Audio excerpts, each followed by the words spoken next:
release last night, the WNBA PA, the Players Union, they're crashing out.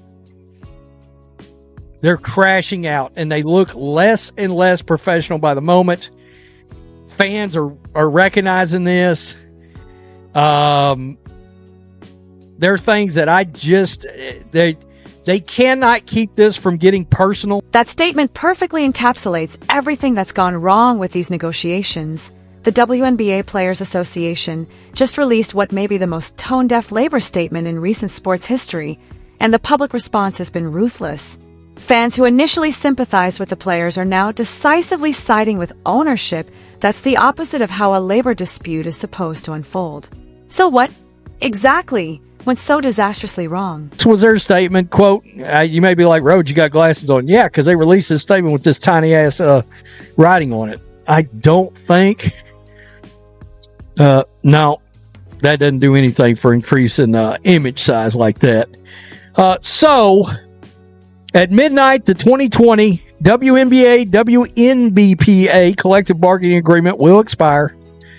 Despite demonstrating our willingness to compromise in order to get a deal done, the WNBA and its teams have failed to meet us at the table with the same spirit and seriousness. Let's break down what actually happened on January 20th, 2025.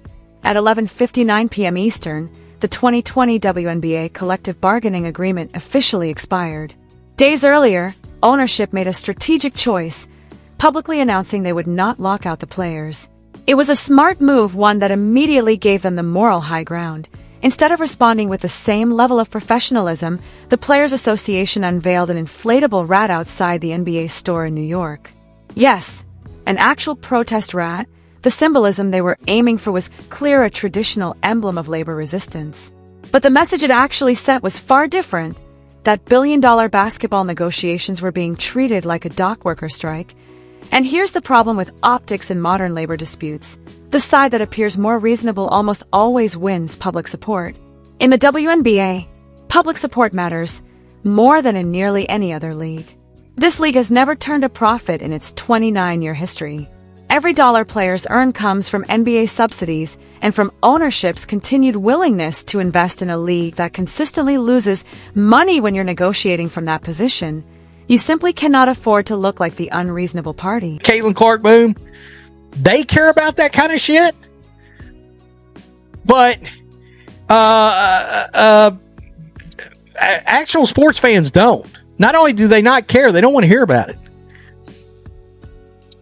So, let's keep going here. Players care deeply about their fans, take pride in honoring that loyalty every time they take the court.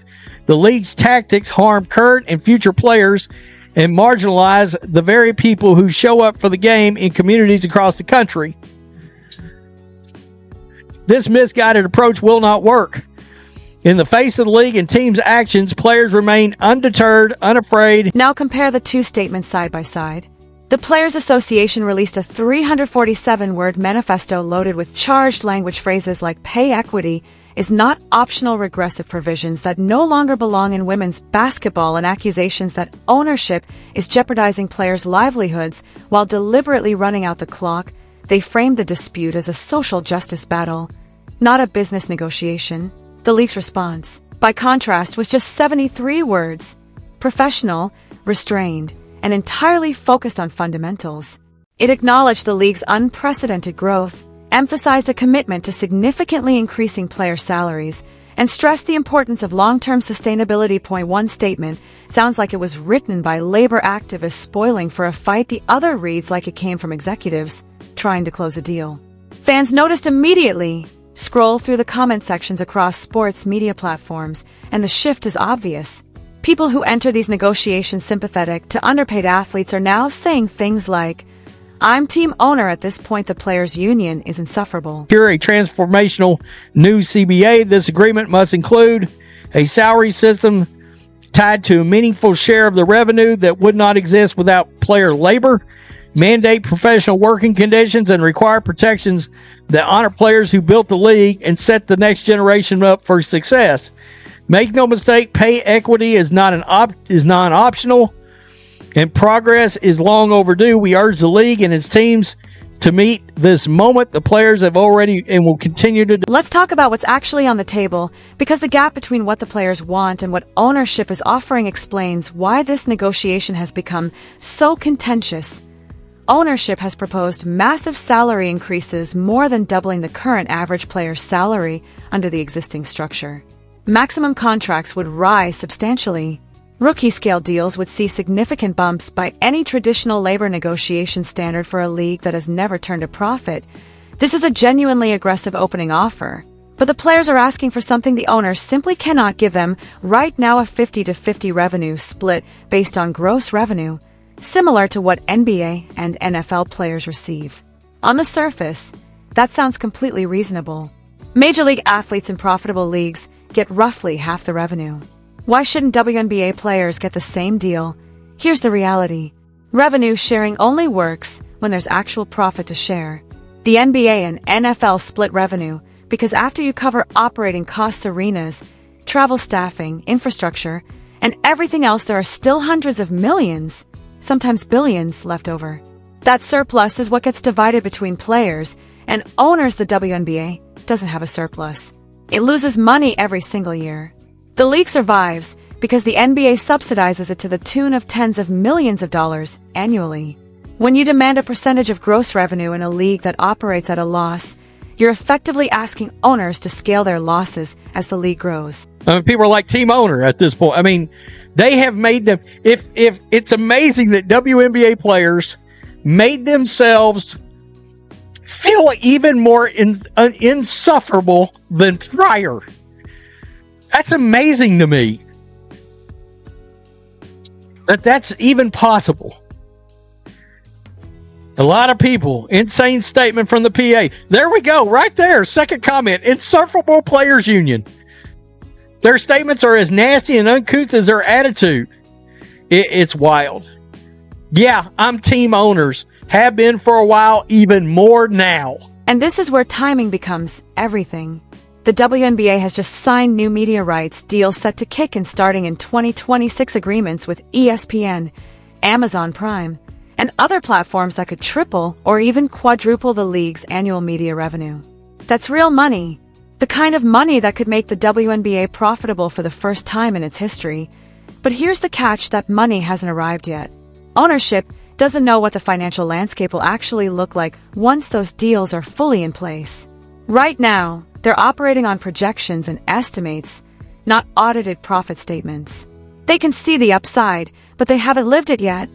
After 29 years of subsidizing a league that loses money every single season, it's not hard to understand why owners are hesitant to lock themselves into a revenue-sharing model before they know whether profitability is real or just theoretical. That's what makes the timing of this negotiation so frustrating. If the players had waited until 2027 after 2 full seasons under the new media deals, they'd be bargaining from a position of proven profitability. Owners would have hard numbers. Revenue-sharing discussions would be grounded in actual data, not optimism. Players could point to a balance sheet and say, "The league made X in profit last year, we deserve our share." Instead, they're trying to force a revenue-sharing agreement before anyone knows whether there will be revenue to share at all. That they can never have. That's a good point. That is a good point. This is wild, and it sadly looks like no season. No one cares. Goodbye, Caitlin Clark, 2026 season. They're literally comparing playing basketball to manual labor as if that's the same thing. Sorry, bees. I didn't know it was this hard to hoop. Do us real hoops fans a favor and cancel the whole effing league. You bees make well enough money to survive. But the deeper issue here isn't just about money or timing, it's about how the Players Association has framed this entire negotiation. To go back and read that statement again, the language is telling. Pay equity, regressive provisions, phrases about policies that no longer belong in women's basketball. This isn't being presented as a business negotiation. It's being framed as a civil rights struggle. And that's a fundamental strategic mistake. When you frame a labor dispute as a social justice issue, you implicitly cast anyone who disagrees with your position as being on the wrong side of history. You're no longer arguing over numbers or structures. You're suggesting that opposition to your demands is not just bad business, but but morally wrong. That approach can be powerful when you're confronting real discrimination or systemic inequality. But when you're negotiating the financial terms of a professional sports contract in a league that has never turned a profit, it doesn't land the same way instead. It comes off as manipulative, an attempt to apply moral pressure to force a business outcome. And when you can't win a negotiation on the merits, you try to win it on optics.